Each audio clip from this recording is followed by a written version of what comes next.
Nasri va frapper Nasri. Ouh, la lucarne de Nasri. Aidez-moi, putain. Même. T'as un moto? Ouais, frère, attends.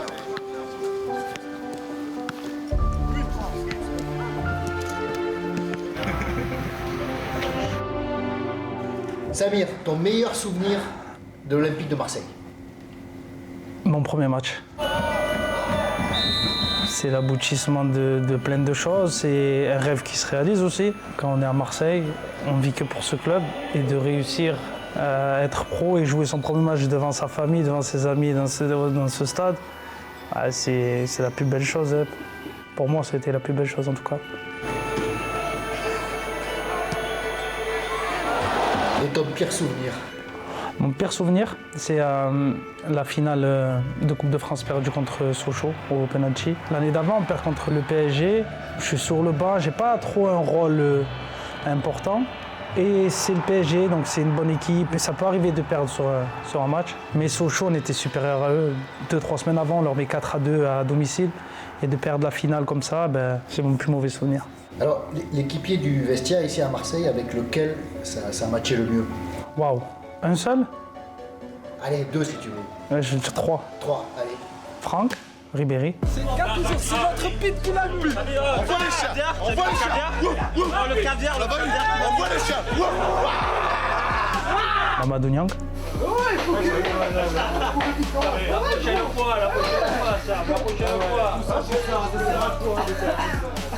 Et Djibril Cissé.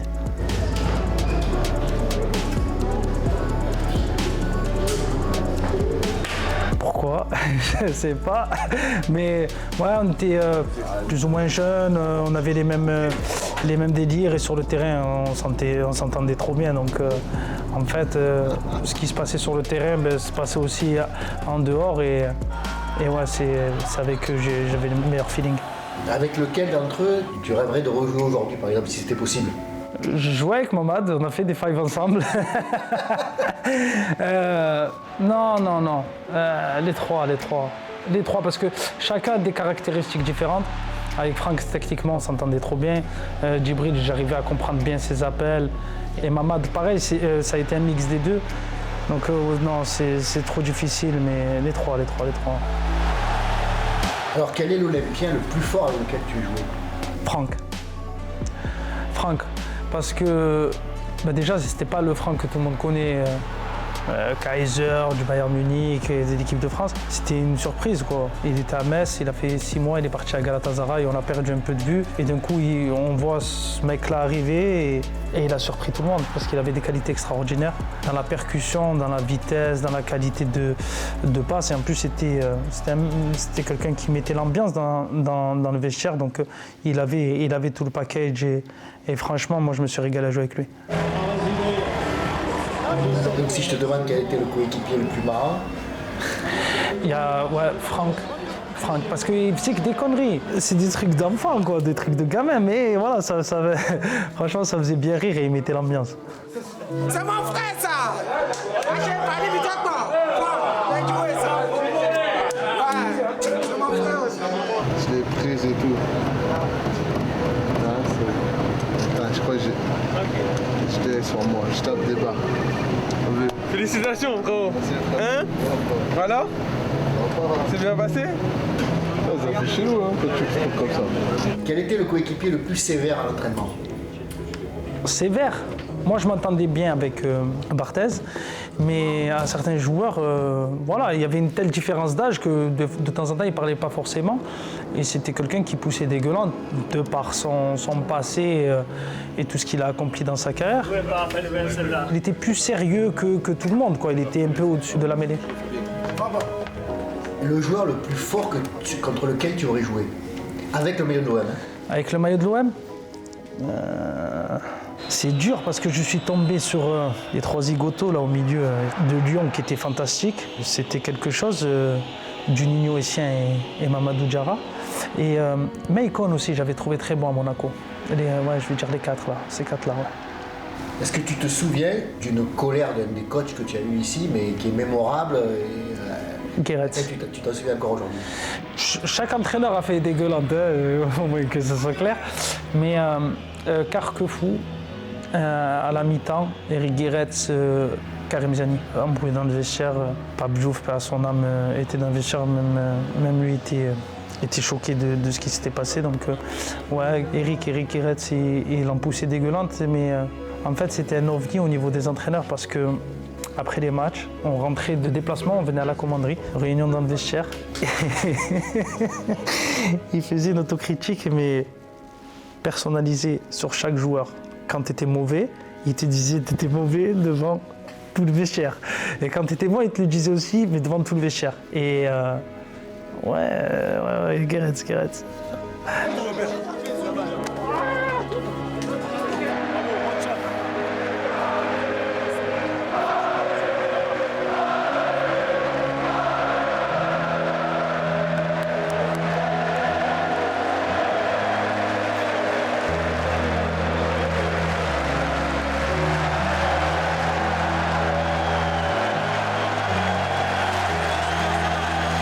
Est-ce qu'il y a un match où tu t'es senti invincible, où rien ne pouvait t'arriver, où tu as survolé c'était Jupiter Samir Nasri?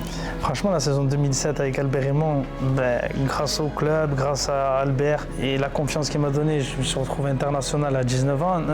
Cette saison-là, franchement, j'avais peur de personne au milieu. Je pouvais me ramener qui tu voulais, il n'y avait pas de problème.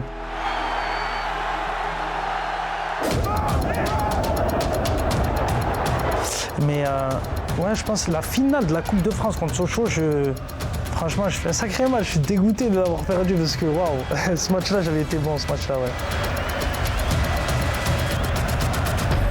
Bien joué, Samir Nasri. Bien joué. Allez Wilson. Allez Wilson. Ça laisse avec l'accélération, plein axe, Samir Nasri. Allez Samir. C'est bien joué le 2. Taiwo, Samir Nasri, le centre.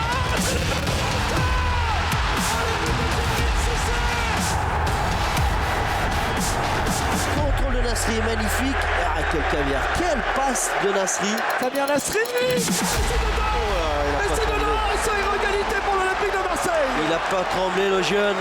Et un match où tu serais passé complètement à travers? Wow, ça m'est arrivé, hein, d'en sortir un. Non, je veux dire qu'il y en a plusieurs, mais je peux t'en sortir peut-être avec Jean Fernandez au départ, parce que j'avais un peu du mal avec sa façon d'être au départ avec moi, parce qu'il avait un petit peu d'a priori, et j'ai réussi à changer sa façon de penser de moi. Il y a une bonne dose déjà, tranquille. Et après, on va devant la glace, on se quoi? En fait, il pensait que je me la racontais au départ et tout, donc j'avais un petit peu de mal avec lui. La Corogne.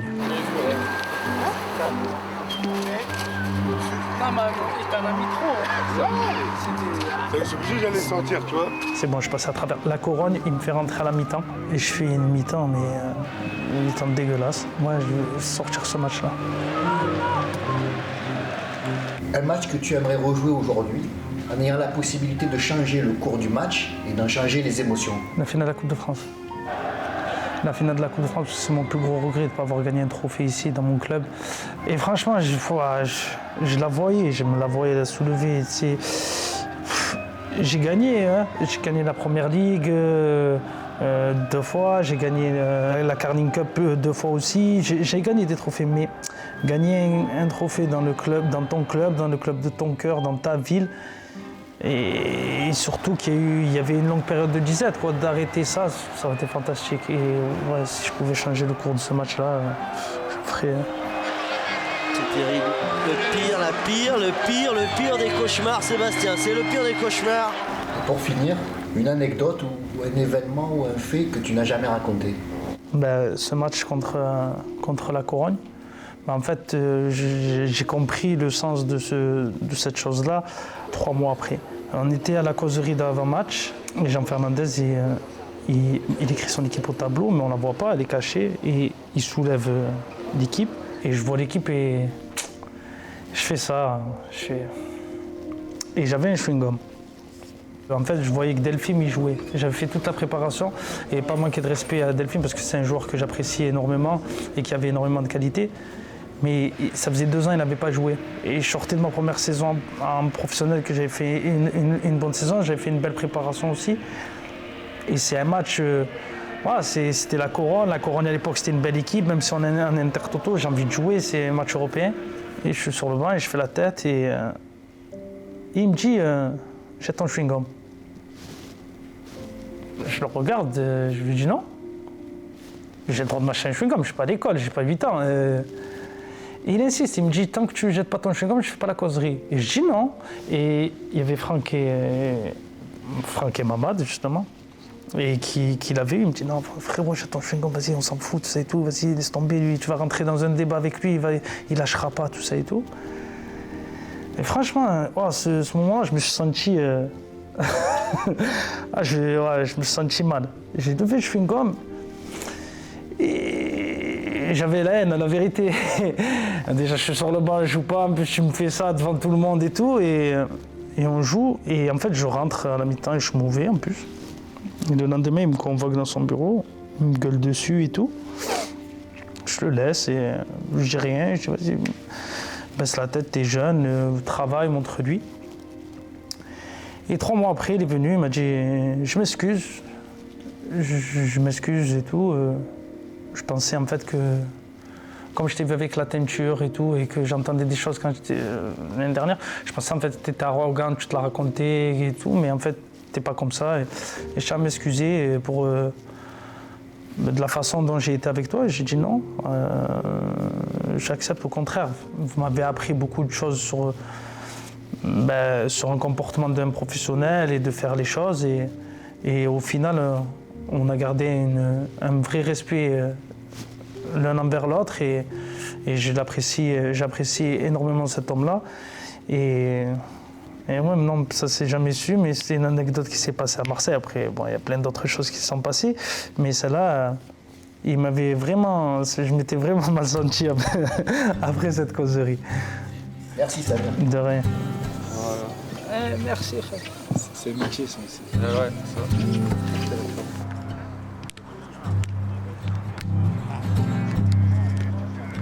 Sam, mais on revient demain. On revient demain. Tu crois que c'est ton dernier jour ou quoi? Place de crampons? On est partir, hein? Ça va, t'es quoi là? Putain de 3 francs! Ah, salaud! Allez, c'est ça, là. Il représente le l'OE.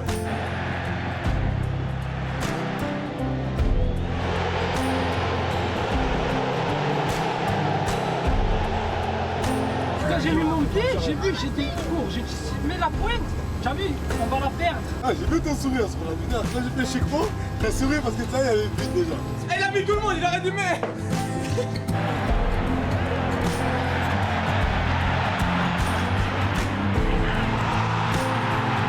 On a souffert, mais on l'a emporté avec l'esprit, il faut garder ça. C'est ça, les gars. C'est très bien, les gars.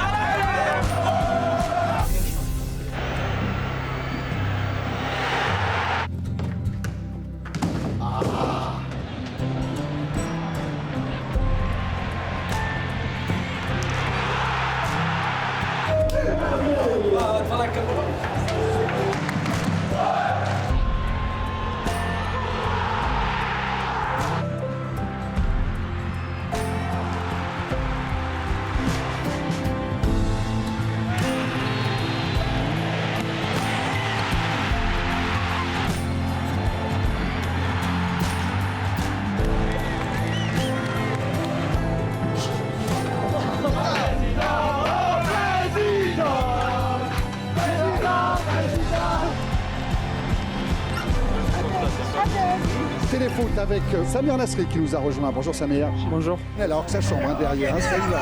Un mec sérieux, un peu